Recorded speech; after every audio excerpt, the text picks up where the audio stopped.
প্রিয় দর্শক, আমি ফারহানা নিশো আপনাদের সবাইকে আমন্ত্রণ জানাচ্ছি আমাদের নিয়মিত আয়োজন শুধুই আড্ডা অনুষ্ঠানে। আজ এই অনুষ্ঠানে আমরা আড্ডা দেব খ্যাতিমান অভিনেত্রী শর্মিলী আহমেদের সাথে। আপনাদের পাঠানো প্রশ্ন থেকে বাছাই করা কিছু প্রশ্ন নিয়ে চলবে আমাদের এই আড্ডা। আশা করছি আমাদের আজকের আয়োজনও আপনাদের ভালো লাগবে। আপনাকে আমন্ত্রণ জানাচ্ছি আমাদের স্টুডিওতে। ধন্যবাদ। ধন্যবাদ। তো আমাদের যারা দর্শকরা আছেন, আপনার অসংখ্য ভক্ত যারা আছেন, তারা আপনার জন্য অনেক প্রশ্ন পাঠিয়েছেন। সেখান থেকে কিছু প্রশ্ন আমরা বাছাই করে সেই প্রশ্নগুলো আপনার সামনে আমি তাদের একজন প্রতিনিধি হয়ে উপস্থাপন করব এবং আপনার গল্পও শুনবো সেই সাথে। তো আমাদের প্রথম প্রশ্ন যিনি করেছেন সোহানা ওয়ারি, ঢাকা থেকেই। আপনার অভিনয় আসা কি পরিকল্পিত নাকি হঠাৎ করে? এবং তার পরের প্রশ্নটি করেছেন খায়ের চৌধুরী, ঢাকা থেকে, যে নায়িকা দিয়ে শুরু, তারপর মা এবং দাদির চরিত্রও করেছেন। তো সব চরিত্রে নিজেকে মানিয়ে নিয়েছেন কিভাবে প্রত্যেকটি সময়? আমার মনে হয় কি আমরা আপনার একদম শুরুর থেকে গল্পগুলো শুনি, তার মাঝখানে এই প্রশ্নের উত্তরগুলোও নিশ্চয়ই আসবে। আমি খুব সৌভাগ্যবতী, আমি একটা সংস্কৃতি প্রেমী পরিবারে জন্ম। আমার পরিবারের সবাই সংস্কৃতি চর্চা করতেন এবং সংস্কৃতি ভালোবাসতেন। আমার দাদার থেকে বলি, আমার দাদা ভীষণ সংস্কৃতি মনা ছিলেন। উনি নিজে কিছু করতেন না, কিন্তু উৎসাহ দিতেন আমাদের সবাইকে। আচ্ছা। উনি খুব আধুনিক পণের মানুষ এবং সেকালের এন্ট্রান্স পাস, আচ্ছা, মানে ম্যাট্রিক পাস আর কি। তো বহরমপুরে উনি মিউনিসিপ্যালিটি অফিসে অ্যাডমিনিস্ট্রেটিভ অফিসার ছিলেন। তো সে সময় তো মুসলমান ফ্যামিলিতে একটা ছেলে ম্যাট্রিক পাস করা বিশাল ব্যাপার। আর উনি অনেক বেশ বড় চাকরি করতেন, ভালো অনেক বেতন পেতেন, খুব সাহেবিয়ানা ভাবে চলতেন। ওনার চলাফেরা, মন মানসিকতা, আধুনিকতা প্রচন্ড ছিল সে সময়। এবং আমার আব্বা কলকাতায় থেকে চাকরি যখন করতেন, তখন চাকরিটা করতেন শুধু জীবিকার জন্যে। উনি অভিনয় করা শুরু করলেন এবং মানে পাগলের মতো সন্ধ্যা হলেই বাস গিয়ে ক্লাবে বসে থাকতেন, রিহার্সাল করতেন, অভিনয় করতেন। বড় বড় অভিনেতাদের সঙ্গে উনি অভিনয় করেছেন, কমল মিত্র, জহর রায়, তাদের সঙ্গে অভিনয় করেছেন। তো অভিনয় এত নিবেদিত প্রাণ ছিলেন, আমার দাদা কোনোদিন নিষেধ করেনি। আচ্ছা, কোনোদিন নিষেধ করেনি, ঠিক আছে তুমি একটা কিছু করছো করো। এবং দাদাও করতেন কি, ছুটির সময়, ছুটির দিনে গ্রামে যাত্রা নিয়ে আসতেন, গ্রামের লোক দেখুক যাত্রা। তারপরে লাঠিয়াল নিয়ে আসতেন, লাঠি খেলার জন্য দেখুক। তা ছেলেদের উৎসাহ করতেন যে শুধু পড়াশোনা না, খেলাধুলাও করো, ফুটবল। ছেলে মানে গ্রামের ছেলে পেলেদের যে ফুটবল খেলার আয়োজন দাদা নিজেই খরচ করে নিজে এতেই করতেন, যে তোমরা ফুটবল খেলো, আমরা সবাই দেখবো গ্রামবাসী। এরকম ছিলেন আমার দাদা। তো আব্বা যে অভিনয়ের সঙ্গে এমনভাবে ওতপ্রোতভাবে জড়িয়ে গেলেন চাকরি করতে গিয়ে, তো সেই জিনিসটা দাদা খুব ভালোভাবে নিয়েছিলেন। আবার কোনো অসুবিধা হয়নি। তখন ওই সময়ের জন্য একটা বড় ব্যাপার ছিল যে তাকে তার ইচ্ছার সম্মানটা করা, যে হ্যাঁ যা চাইছে করতে পারছে। এবং পরবর্তীতে যখন আমরা তৎকালীন পূর্ব পাকিস্তান, মানে এখন আল্লাহর রহমতে বাংলাদেশ, রাজশাহীতে এসে সেটেল করলাম, তখন আমি খুব ছোট, আমি একদম খুবই ছোট। তো সেই সময় সব পুরো পরিবার চলে আসলো। আসার পরে আব্বা তো নাটক আবার নতুন, মানে নাটকের সঙ্গে ভালোভাবে জড়িয়ে গেলেন। তারপরে আমার চাচা, আব্বার সঙ্গে দুই চাচা অভিনয় করতেন।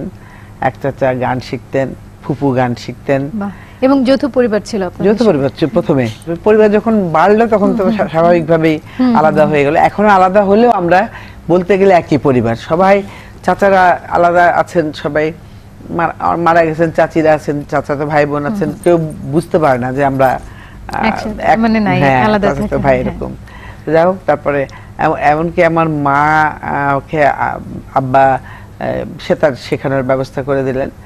দাদা কোনোদিন কাউকেই নিষেধ করেনি, বরং কোনোদিন ভোরবেলায় যদি মায়ের রেয়াজ শুনতে না পেতেন, বৌমা তোমার কি শরীর খারাপ, পাশের ঘরে থাকতেন দাদা, তোমার কি শরীর খারাপ, তোমার আজকে কি রেয়াজ করবা না নাকি? আমি তো বুঝলাম না, দাদা শুনতেন, মানে শুনতেন। কিন্তু দাদিটা খুব একটা পছন্দ করতেন না, ছেলেরা করুক, কিন্তু ঘরের বউ কেন গান বাজনা করবে। তারপরে দাদা দাদিকে বোঝাতেন যে এটা তো ভালো, তো কোনো খারাপ কাজ করছে না। তো যা হোক, আমার দাদি বললে ঠিক আছে করুক, কিন্তু বাইরে মায়ের হাত খুব মিষ্টি ছিল। যিনি শিখাতেন সেই ভদ্র মহিলার নাম হচ্ছে কি জানো, আমরা রীতা মাসি বলতাম। তো উনি বলে এত সুন্দর হাত, একটা অনুষ্ঠানে ওনাকে সেতার বাজানোর জন্য বলেছেন, দাদি দিবেন না। দাদি বলেন না, সেটা শিখুক, মনের খোরাকের জন্য ইচ্ছে হচ্ছে, শিখছে, ঘরোয়া অনুষ্ঠান যখন হবে তখন বাজাবে, বাইরে বাজাতে পারবে না। হ্যাঁ, তো মা বলে না, আমার শাশুড়ি নিষেধ করছে, আমি কখনো যাব না। আমার আব্বা বলার পরে না, বলে না কেন অমান্য করবো বাপ মাকে। উনি ঘরেই বাজাতেন। তো এরকম একটা পরিবারের জন্ম, তো স্বাভাবিকভাবে আমার তো হঠাৎ করে আসার কোনো প্রয়োজন নেই। আমি আগে থেকেই সব গোছানো। মানে যখন আমার বয়স মনে করো যে 4 বছর, সেই সময় মানে তখন আমার আব্বারা নাটক করতেন, ছেলেরা মেয়ে সাজতো, মেয়ে শিল্পী পাওয়া যেত না, ছেলেরা মেয়ে সাজতো। সেই সময় আমাকে শিশু শিল্পীর দরকার হলো। 4 বছর বয়স, বলছে তুমি নাটক করবে। আমি তো রিহার্সাল দেখতামই, আমাদের বৈঠকখানে রিহার্সাল দেখতামই, নাটক অভিনয় করবে। আমি খুব খুশি, হ্যাঁ করবো, হ্যাঁ করবো, পারবে তো? আব্বা দেখিয়ে দেন, আমি করব। ছোট তখন একদম, আব্বা 4-4.5 বছর বয়স। তো যেভাবে দেখিয়ে দিয়েছে সেভাবে করেছি। ডায়লগ টায়লগ ছিল না, মানে 2-3টা ভাই বোনের মধ্যে আমি একজন ছোট সবচেয়ে। হ্যাঁ, মা গরিবের সংসার, নামটা ছিল কেরানির সংসার। তো গরিবের সংসারে যেমন মা অস্থির হয়ে যায়, এতগুলো বাচ্চা খাবার দিতে পারে না, সেই তার মধ্যে থাকা। তাহলে আমি হয়তো কাঁদছি, একটা থাপ্পড় দিল, হ্যাঁ, তারপরে বাবা এসে কোলে তুলে নিল, এই টাইপের ছিল। আমি একটু খুব ইজি ভাবে করে গেছি। আর যাদের সঙ্গে করেছে তারা বাবার বন্ধু। 4 বছর বয়সে আপনি সব বুঝে এরকম? বুঝিনি তো, মানে যেভাবে যা যা করতে বলেছে আপনি দায়িত্বে আছেন। এবং আমি নাটক করছি এটা আমি বুঝেছি, যে আমি নাটকে অভিনয় করছি, এটা বুঝেছি। সবসময় বাড়িতে রিহার্সাল দেখতেন? হ্যাঁ, সেজন্য আমার কাছে ইজি হয়ে গেছিল, নাহলে হয়তো বুঝতাম না। বাড়িতে রিহার্সাল তো তখন রিহার্সালের জন্য একটা আলাদা ঘর পরে হয়েছে পরবর্তীতে। তো প্রথমে আমাদের ঘরে হতো। তো সেজন্য দেখতে দেখতে দেখতে সবাইকে চিনি, আমার কাছে সেজন্য আনইজি লাগেনি। এই শুরু। তারপর যখনই শিশু শিল্পের প্রয়োজন, আমার ডাক। তো আবার এই গ্রুপ থেকে যত নাটক মেয়েদের দরকার পড়তো আমি কাজ করতাম। কি করতে করতে স্কুলে যখন নাটক হতো তখন আমি কাজ করতাম, আব্বাকেই ডাকা হতো ডিরেক্টর হিসাবে শেখানোর জন্য, উনি যেতেন। কলেজে একই অবস্থা, কলেজেও পড়াশোনার কখনো কোনো ব্যাঘাত? না না, পড়াশোনা ওইটা মা দেখতেন, খুব কড়া ভাবে দেখতেন, ভীষণ কড়া ভাবে। সব পড়ো, শিল্প সংস্কৃতির চর্চা ভালো, পড়াশোনার পাশাপাশি এটা করলে মনটা ভালো প্রফুল্ল থাকে, তারপর মনের মধ্যে কোনো মানে খারাপ চিন্তা থাকে না।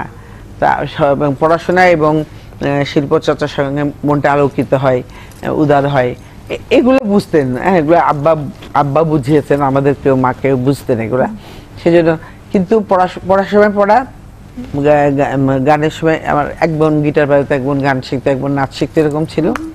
তবে পড়ার সময় পড়া, সাংস্কৃতিক পরিবার। হ্যাঁ, পুরোপুরি একদম। হ্যাঁ, তো সেই ক্ষেত্রে মা কিরকম ছিলেন, ওই দিকটা তোমার আব্বা দেখবে, পড়াশোনার দিক এবং নামাজ শিক্ষা, কায়দা সিপারা, এগুলা বলতে আমি নামাজের জন্য তৈরি করে দেবো, নামাজ পড়ার জন্য জোর করব না, কিন্তু তোমরা যখন বুঝতে শিখবা যে নামাজ পড়া উচিত তখন পড়বা। কিন্তু এখন মানে মৌলবি রেখে পড়াতেন, মাঝে মাঝে নিজেও পড়াতেন, এবং ছোটবেলায় পাঠ্য বইও উনি নিজে পড়াতেন আমাদেরকে। তো এইভাবে বড় হয়েছে। মা একদিক দেখতেন, বাবা এত ভোলা মন ছিল, এত নাটক পাগল ছিল যে একটা দরখাস্ত লিখে দিত, তখন এত ভালো নামটা যেন কি, মানে ডাকনাম ঠিকই জানে, ভালো নাম উনি, মানে দুটো নাম তো, স্কুলের একটা নাম আর বাড়িতে ডাকার একটা নাম। তো সে আমাকে বলতো, লিলি তোর ভালো নামটা কি? মা রেগে যেত, বলতো তুমি এইটা মনে রাখো না। আপনাকে বাসায় সবাই লিলি বলে? তো সে জিজ্ঞেস করতো, তারপরে হ্যাঁ কোন ক্লাস, এরকম। খুবই মানে বলতে কি, মানে পুরোপুরি একটা শিল্পী, পা থেকে মাথা পর্যন্ত পুরোপুরি একজন শিল্পী। শিল্প ছাড়া কিছু বোঝে না। চাকরি করতে নেহাত, মানে আমাদের মানুষ করতে হবে, ভাত খেতে হবে, জীবন চালাতে হবে, সেজন্য। তো, মানে ওর আব্বার ধ্যান জ্ঞান স্বপ্ন সবকিছু ছিল, সেটা আমার মধ্যে আব্বা আস্তে আস্তে আস্তে ঢুকিয়েছেন। এবং আমি ওই যে আব্বার পরিচালনায় কাজ করতে করতে করতে তো তারপর স্কুল পেরিয়ে কলেজে যখন হ্যাঁ, গেলেন, তারপর তখনও করেছি। তারপর যখন কলেজে পড়ি এরপর তখন কমার্শিয়ালি কাজ করা শুরু কখন? রাজশাহীতে রেডিও, আমি স্টেজে করতাম নাটক। রাজশাহীতে যখন রেডিও স্টেশন খুললো তখন আব্বার বন্ধু ছিলেন কাহার সাহেব, উনি হচ্ছেন সুফিয়া কামাল আপার বড় মেয়ের হাজবেন্ড। আচ্ছা, তো আব্বার খুব ঘনিষ্ঠ বন্ধু ছিলেন। উনি বললেন তোমার মেয়েকে অডিশন দিয়াও, আমরা অডিশনের জন্য ডেকেছি। তখন তো রাজশাহীতে তখন মোটামুটি মেয়েরা অভিনয় করছে, চাকরি করছে, স্কুল কলেজে ইউনিভার্সিটিতে পড়ছে, তখন তো অনেকটা স্বাভাবিক হয়ে গেছে। তো তোমার মেয়েকে অডিশন দেওয়া, আমি দিলাম, আমার ফুপু দিল, আমার চাচাটা দিল, সবাই অডিশন দিল। তখন আমার তখন ভয়েসটা অনেক ভালো ছিল। এখন তো আমার ফ্যারেঞ্জাইটিস হয়ে ভয়েস গেছে, আর এখন তো আর বয়স হয়েছে।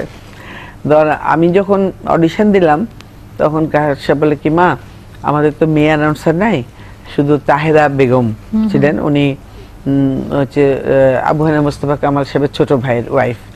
তো তাহেরা একা সামলাতে পারছে না, তুমি অ্যানাউন্সমেন্টটা করবা। আমি যে অ্যানাউন্সার, আমি তো নাটক করবো, আমি অ্যানাউন্সমেন্ট করতে, এটাও একটা আর্ট, করো, নাটক করবা, সঙ্গে সঙ্গে নাটক করবা, অ্যানাউন্সমেন্ট করবা, তোমাকে মাসে একটা দুটো নাটক আমি বলে দেবো, করে করবা। তারপরে বলে তো তোমার মিষ্টি গলা, তুমি অ্যানাউন্সমেন্ট করো। তো আমি তখন কলেজ, তুমি কলেজ থেকে এসে খেয়ে দিয়ে রেডি থাকবা, গাড়ি যাবে, তোমাকে নিয়ে আসবে, 10টা 10:30 আবার বাসায় পৌঁছে দেবে। আর পরীক্ষার সময় বলে পরীক্ষার সময় তোমাকে ছুটি দেবো। তো এইভাবে আমি করতাম, মানে চাকরির মতো আর কি।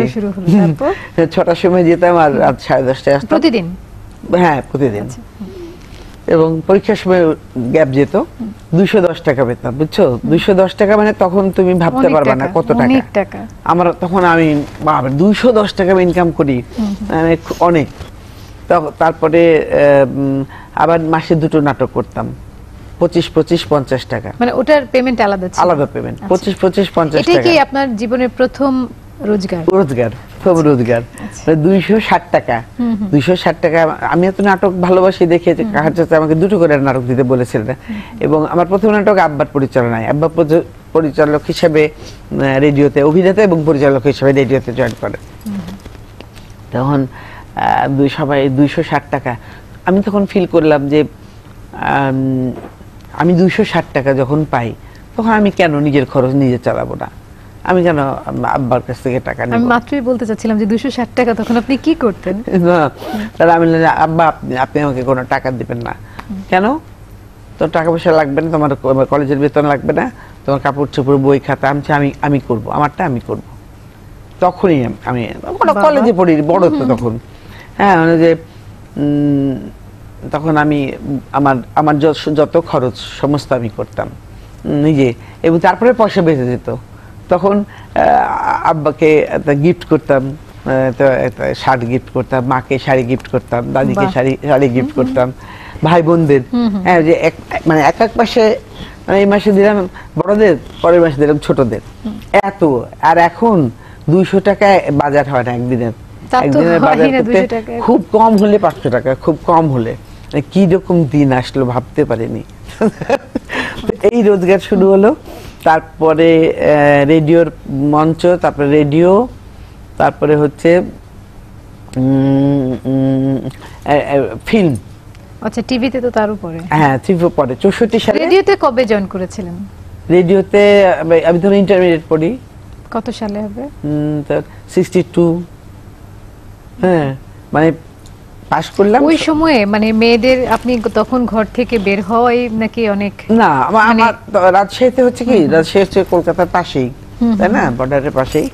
ওখানে আমাদের সঙ্গে অনেক মেয়ে পড়তো, তখন পড়াশোনা করতে, চাকরি করবে সেটা একটা চিন্তা করে, এখন চাকরি করব বা রেডিওতে কাজ করবে, এটা নিয়ে একটু চিন্তা তখন করতো। কিন্তু পড়াশোনা, কলেজ ভর্তি মেয়ে, স্কুলে তো স্কুল ভর্তি মেয়ে, ইউনিভার্সিটি ভর্তি মেয়ে, রাজশাহী অনেক অন্যরকম শহর। তার মানে আপনার মঞ্চ, তারপর আপনার রেডিওর কাজ, তারপর আপনার চলচ্চিত্রের যাত্রা পরে। কিন্তু আমরা চলচ্চিত্রের কথা শুনবো, যাত্রার কথা শুনবো, কিন্তু ছোট্ট একটু বিরতি নিতে যাচ্ছি। অবশ্যই। প্রিয় দর্শক, শুধুই আড্ডা অনুষ্ঠানে এবারে আমরা ছোট্ট একটা বিরতি নিচ্ছি, আমাদের সাথেই থাকুন। প্রিয় দর্শক, ছোট্ট একটা বিরতি নিয়েছিলাম, বিরতির পর ফিরে এলাম শুধুই আড্ডা অনুষ্ঠান নিয়ে। আশা করছি আমাদের সাথেই আছেন। আপনি আপনার মঞ্চে কাজের কথা বলেছেন, রেডিওতে কাজের কথা শুনলাম, প্রথম স্যালারির কথা শুনলাম, তো এবার আপনি তারপর চলচ্চিত্রের কথা বলছিলেন, মানে এর পরবর্তী কথাগুলো। তারপরে চলচ্চিত্রে 64 সালে 64 সালে চলচ্চিত্রে মানে অনেক লোকজন ছিলেন আব্বার বন্ধু, যেহেতু প্রায় একই টাইপের কাজ। হ্যাঁ, তো অনেকে আব্বার বন্ধু ডিরেক্টররা অনেকে ছিলেন। তো আব্দুল জব্বার সাহেব তো জানো, মুখোমুখোশের ডিরেক্টর, উনি প্রথম চলচ্চিত্র বানান এদেশে। উনি আব্বাকে বললেন যে ওই কেরানির সংসারটা কিন্তু উনার লেখা নাটক। আচ্ছা, প্রথম যেটা করেছিলেন আপনি 4 বছর বয়সে, ছোট একেবারে শুরু যেটা দিয়ে প্রথম যেটা। তো উনি বললেন যে মেয়ে ভালো অভিনয় করছে, তো মফস্বলের মধ্যে আটকে রাখছো কেন, মেয়েকে দাও, আমরা সিনেমায় কাজ করাই। হ্যাঁ, আপনার তো কোনো আপত্তি নেই, পড়াশোনা করছে তাতে কি হয়েছে, যে সময় মানে ছুটি থাকবে সে সময় ওকে দিয়ে শুটিং করাবো, ঢাকা আসবে, রাজশাহী যাবে, ওটা কোনো ব্যাপার না। তখন আবার প্লেন ছিল ঈশ্বরদী টু রাজশাহী, ঈশ্বরদী টু ঢাকা। হ্যাঁ, তো ঈশ্বরদী থেকে আবার বাসে আসতে হতো, আমরা ওইভাবে তুমি সঙ্গে করে নিয়ে আসবে মেয়েকে, শুটিং করবে, আবার নিয়ে যাবে, প্লেনে করে চলে যাবে। 36 টাকা ছিল টিকিট, 36 টাকা প্লেনের টিকিট। আচ্ছা, প্লেনের ভাড়া মানে যাতায়াত না, মানে আসাটা ওয়ান ওয়ে। হ্যাঁ, 36 টাকা অবাক কারণ। আর স্টুডেন্ট আমরা, আমাদের জন্য 28 টাকা। কামাল আহমেদ আর জব্বার সাহেব দুজনে মিলে ছবিটা করছিলেন। ছবিটার নাম আমার এই মুহূর্তে মনে নেই। তো ওটা মানে সেকেন্ড হিরোইন, প্রথম হচ্ছেন সুলতানা জামান, ফার্স্ট হিরোইন, সেকেন্ড হিরোইন আমি। আমাকে আব্বাকে অন্যান্য বন্ধু যারা ফিল্মের ডিরেক্টর তারা নিষেধ করলেন যে দিও না, সেকেন্ড হিরোইন করলে পরে আর হিরোইন করা কঠিন হয়ে যাবে। তারপরে আব্বা বললেন যে জব্বার সাহেব এখন থাক, এখন আপনি অন্য কাউকে নিয়ে করেন, পরে দেখি একটু সমস্যা আছে। আমরা চলে গেলাম, আমার মনটা খুব খারাপ হয়ে গেল। আমি তো সেকেন্ড ইয়ার ফার্স্ট ইয়ার বুঝি না সিনেমা অভিনয় করব, আমার জন্য গেলেন। তারপরে যখন আবার একটা বড় ভালো সুযোগ পেলাম, সুন্দর একটা গল্প, একবার মেইন ক্যারেক্টার, আমার মানে নায়িকা কেন্দ্রীয়, একদম আমাকে ঘিরেই গল্প এরকম।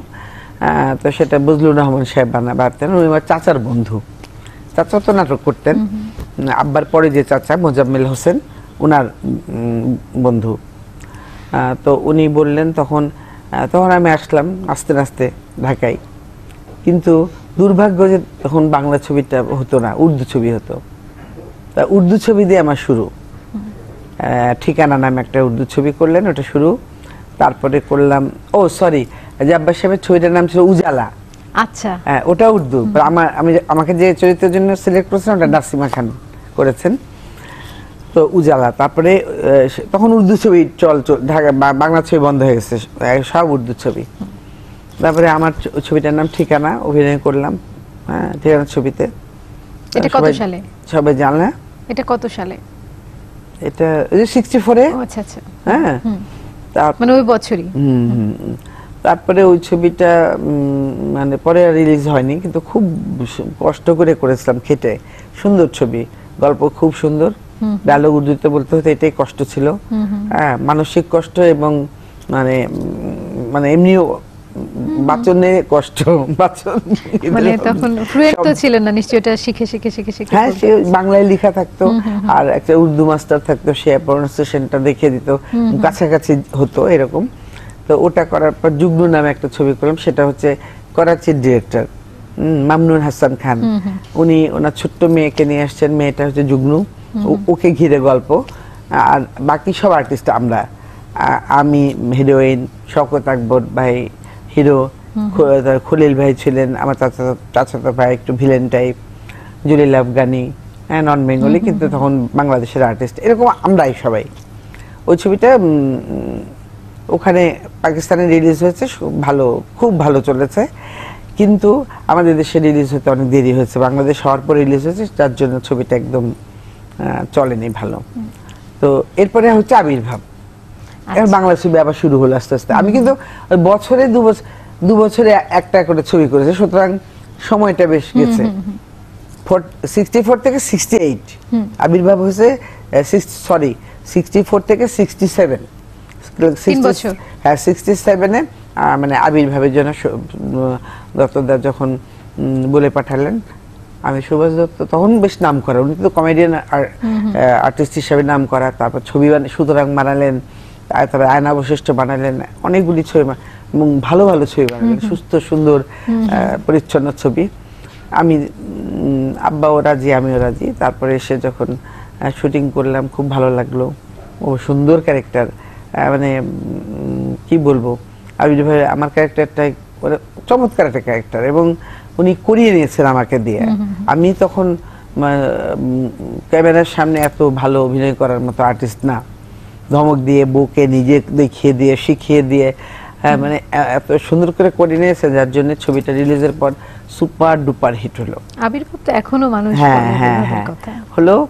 এবং ওই পাশাপাশি আবার যখন আমার আবির্ভাবে উনি ওটা রিলিজ হয়েছে 68-এ মার্চ মাসে, আর এবং তখন আমি অলরেডি টেলিভিশন শুরু করে দিয়েছি, টেলিভিশন 68-এর দিকে শুরু করেছি দম্পতি নামে একটা নাটক দিয়ে।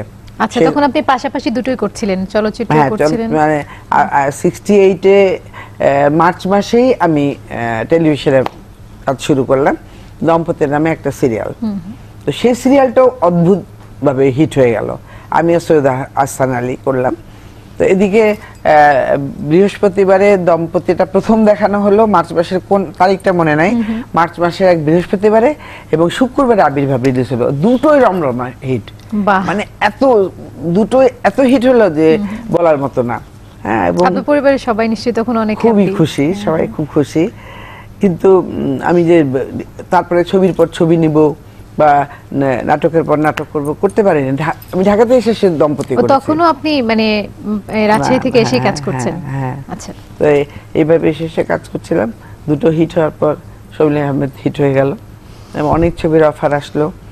হ্যাঁ, এর মধ্যে হচ্ছে কি যে আমার 68-এ অগাস্টে আবার আমার বিয়ে হয়ে গেল। হ্যাঁ, পারিবারিকভাবে? হ্যাঁ, পারিবারিকভাবে না, পছন্দ করেই বিয়ে হয়েছে। তারপরে সব পরিবার মেনে নিয়েছে আর কি, দুই পরিবার। হ্যাঁ, এবং খুব ভালোভাবে। আমার শ্বশুরবাড়িতে তো আমার ভীষণ সমাদর, মানে এখনো আমার শ্বশুর শাশুড়ি নেই, খুব আদর করতেন শ্বশুর শাশুড়ি, তো ওনারা এখন নেই, কিন্তু আমার দেওর ননদ যা এরা প্রচন্ড সম্মান করে, বড় আমি সবচেয়ে ভালোবাসে। তখন আমার বিয়েটা হলো।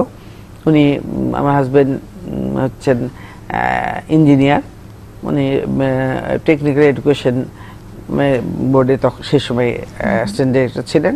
পরবর্তীতে কাপ্তায়ে উনি সুইডিশ টেকনোলজি ইনস্টিটিউটের ডিরেক্টর হয়ে গেলেন। উনি আবার ছবি বানাতেন, পাঞ্চিবরা নামে একটা ছবি বানিয়েছিলেন উর্দুর যুগে, সেটাও আমি অভিনয় করেছি। করতে করতে আলাপ, ওই ছবি করতে করতে আমার সাথে ভালো পরিচয়। কিন্তু উনি বাধ্যই করেছিলেন ওই ছবিটা। পরে বিয়ের পরে উনি পলাতক নামে একটা ছবি করলেন। হ্যাঁ, এবং তার আগে উনি অনেক ডকুমেন্টারি ছবি করেছেন, প্রায় 25-30টা। নিজের ক্যামেরা ছিল, ক্যামেরা চালাতেন, ডিরেকশন দিতেন, উনি তবলা বাজাতেন, উনি গহর জামালের কাছে নাচ শিখেছেন, বাঁশি বাজাতে পারতেন। তো আপনি এক সংস্কৃতি থেকে আরেক সংস্কৃতির কাছে গেলেন। কিন্তু আর বিয়ের আবির্ভাবের হিট হওয়ার পরে বিয়ে হলো আমার, বিয়ের পরে আমার স্বামী কাপ্তাই বদলি হয়ে গেলেন। ঢাকাতে আমরা কাপ্তাই চলে গেলাম। তারপরে যে খুব একটা অভিনয় আর ওইভাবে চলচ্চিত্রে করা হয়নি, টেলিভিশনও করা হয়নি। দম্পতি তখন শেষ, আবির্ভাব হিট, সেটা হিট। টেলিভিশনে কিছু নাটক করেছিলাম ওই সময়। দম্পতি শেষ হওয়ার পরে 1 ঘন্টার অনেকগুলি নাটক করা হয়েছিল। তারপরে বিয়ের পর কাপ্তাই চলে গেলাম, কিভাবে হবে। তো ওখানে গিয়ে এত অস্থির লাগতো যে কিছু একটা করছি না আমি, আমার ভেতরটা ফেটে যেত একদম। ছোটবেলা থেকে যেখানে করি আর আমি কিছু করতে পারছি না এখানে। তখন আমার স্বামী বললেন যে তুমি চিটাং রেডিওতে ইয়ে করো, কাজ শুরু করো। বাস আমি ওখানে গিয়ে দেখি যে নাজমুল আলম সাহেব, উনি আগে ঢাকায় রেডিওতে ছিলেন, চিটাগাং রেডিওতে, উনি মহা খুশি যে তুমি এক কাজ করো, নাটক নাটকও করবে, কিন্তু তুমি একটা এই ছায়াছবির গানের একটা অনুষ্ঠান উপস্থাপনা করো। আমি সে উপস্থাপনাও করেছি, আমার ভিতরটা তো একদম খা খা করছে কিছু একটা করার জন্য। তারপরে রেডিওতে প্রতি শুক্রবারে গানের অনুষ্ঠানটা আমি পরিচালনা করতাম, চিঠি আসতো, অনেক চিঠি উত্তর দিতে হতো, নামগুলা বলতে হতো, তাতেই আমি খুশি ছিলাম যে তাও তো কিছু করছি, মানে এইরকম অবস্থা। তখন ওখানে 6 বছর ছিলাম। 6 বছর আর ছবির কাজ করেননি? না, 6 বছর ছবির কাজ করিনি। 6 বছরে আমার ছবির কাজ এসছিল, ওই যে হাসপাতাল ছবির ডিরেক্টরের নাম মনে আছে তোমার? কলকাতার যে হাসপাতাল, সুচিত্রা সেন আর অশোক কুমার যে ছবিটা করেছিলেন, আমার আজকাল নাম খুব ভুলে যাই। তো ওই ডিরেক্টর কাপ্তে লোকেশন দেখতে গিয়ে আমার কথা শুনে আমার বাড়িতে গিয়েছিলেন এবং আমাকে ছবির অফার দিয়েছিলেন, কলকাতায় এসে তুমি ছবি করো। তখন তো কলকাতায় গিয়ে ছবি করা একটা সমস্যা। হ্যাঁ, কাপ্তাই থেকে কলকাতা ঢাকা আসবো, ঢাকা থেকে কলকাতা যাবো, আবার ঢাকা এসেই তো আপনি তখন করছেন না, কাজে কলকাতা তো অনেক দূরের পথ। সেজন্য আমি অফারটা নিতে পারিনি। হাসপাতাল ছবি না, মানে তখন কাজই করতে পারেননি। হ্যাঁ, হাসপাতাল ছবির ডিরেক্টর, ওনার নামটা আমি ভুলে গেলাম, উনি আর কি করতে পারেনি। তারপরে আমাদের দেশের ছবি কাপ্তায় শুটিং হতো, তো তখন আমি অনেক অফার পেয়েছি, কিন্তু 6 বছর পর আবার কাজ শুরু করলেন, মানে ঢাকা এসে। তো ওই সময় কাপ্তায় থাকতে অফার পেয়েছিল আমি আউটডোরটা করবো, ইনডোর তো আমাকে ঢাকায় আসতে হবে, করা হয়নি। 6 বছর পর আমি ঢাকায় ফিরে আসলাম, আসার পরে তারপরে আবার শুরু করলাম। বাহ, অনেক লম্বা পথ বলতে গেলে। পথ। আচ্ছা, তো আমাদের দর্শকদের কিছু প্রশ্ন আছে আপনার কাছে, সেই প্রশ্নগুলো এবার আমি আপনার কাছে করতে চাই। প্রথম প্রশ্ন করেছেন মিতা ঢাকা থেকেই, একজন ভালো অভিনেত্রী হওয়ার পূর্ব শর্ত কি আপনার কাছে জানতে চেয়েছে। আপনার উত্তর শুনবো, কিন্তু আরেকটা বিরতি নিতে চাচ্ছি। নাও। প্রিয় দর্শক, শুধুই আড্ডা অনুষ্ঠানে আরেকটা বিরতি নিচ্ছি, আমাদের সাথেই থাকুন। প্রিয় দর্শক, বিরতির পর ফিরে এলাম আবারও শুধুই আড্ডা অনুষ্ঠান নিয়ে, সঙ্গে আছেন নিশ্চয়ই। আমরা প্রথম প্রশ্ন আপনার কাছে করেছিলাম যে একজন ভালো অভিনেত্রী হওয়ার পূর্ব শর্ত কি, প্রশ্নটি করেছে মিতা ঢাকা থেকে। তো আমি তো অভিনয়ের পড়াশোনা করার সুযোগ পাইনি, তাত্ত্বিক কোনো জ্ঞান নাই, আমি আমার জীবন থেকে, বাস্তব অভিজ্ঞতা থেকে আমার এটুকু বলতে পারি যে অভিনয় করার জন্য মানে করতে আসলে প্রথমেই ধৈর্যটা থাকতে হবে। হ্যাঁ, ধৈর্যটা ভীষণ দরকার। তারপরে হচ্ছে পরিশ্রম, তারপরে হচ্ছে মানে সহজ করে বলতে গেলে চর্চা, হ্যাঁ, এবং অবজারভেশন পাওয়ারটা থাকতে হবে। হ্যাঁ, মানে তুমি রাস্তায় হাঁটছো, তুমি প্রত্যেক একটা চরিত্র দেখছো এক রকম, আশেপাশে সবকিছু দেখতে হবে, যে কোন মানুষটা কি পোশাক পরেছে, কিভাবে হাঁটছে, কিভাবে কথা বলে, এগুলো অবজার্ভ করতে হবে। অবজারভেশন পাওয়ার যার বেশি, যত বেশি সে তত ভালো কাজ করতে পারে আমার মনে হয়। আচ্ছা, তারপর প্রশ্ন করেছে হাসান নওগাঁ থেকে যে আপনার দীর্ঘ অভিনয় জীবনে অনেক চরিত্রে অভিনয় করেছেন, তো এমন কোন চরিত্রের কথা কি মনে পড়ে যে আপনার হৃদয়ে দাগ কেটেছে, মানে আপনার এখন মনে পড়ে বা এই মুহূর্তে মনে পড়ছে কি?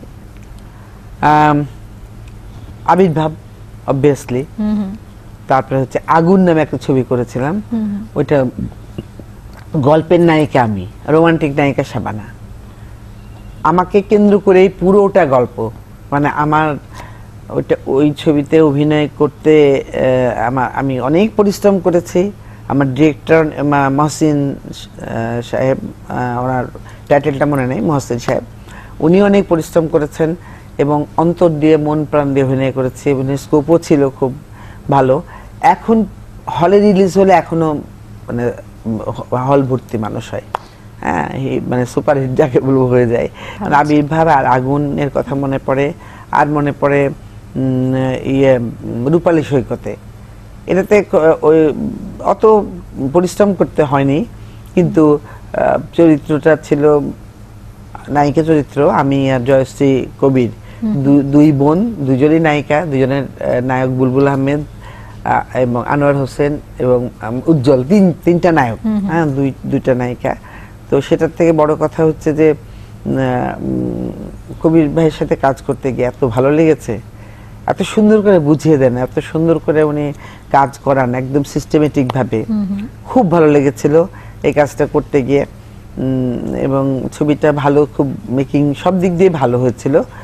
কিন্তু ওনার দুর্ভাগ্য যে অত ভালো যায়নি, মানে পয়সা আসেনি, কিন্তু ছবি সমালোচক বোদ্ধাদের কাছে খুবই ভালো ছবি।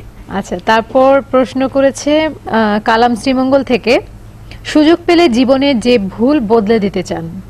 ভুল থাকবেই, হ্যাঁ, ভুলে ভরা জীবন অনেকের, হ্যাঁ থাকে, কারো কম কারো বেশি, ভুল থাকেই।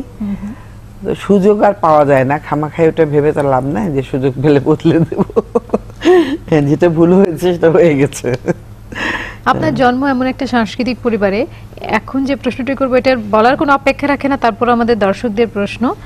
আনোয়ার মিরপুর ঢাকা থেকে জানতে চেয়েছে যে যদি অভিনেত্রী না হতেন, যদি অভিনয়ের সাথে জড়িত না থাকতেন বা হয়তোবা পার্শিয়ালি জড়িত থাকতেন, তাছাড়া জীবনে আর কি হওয়ার ইচ্ছে ছিল?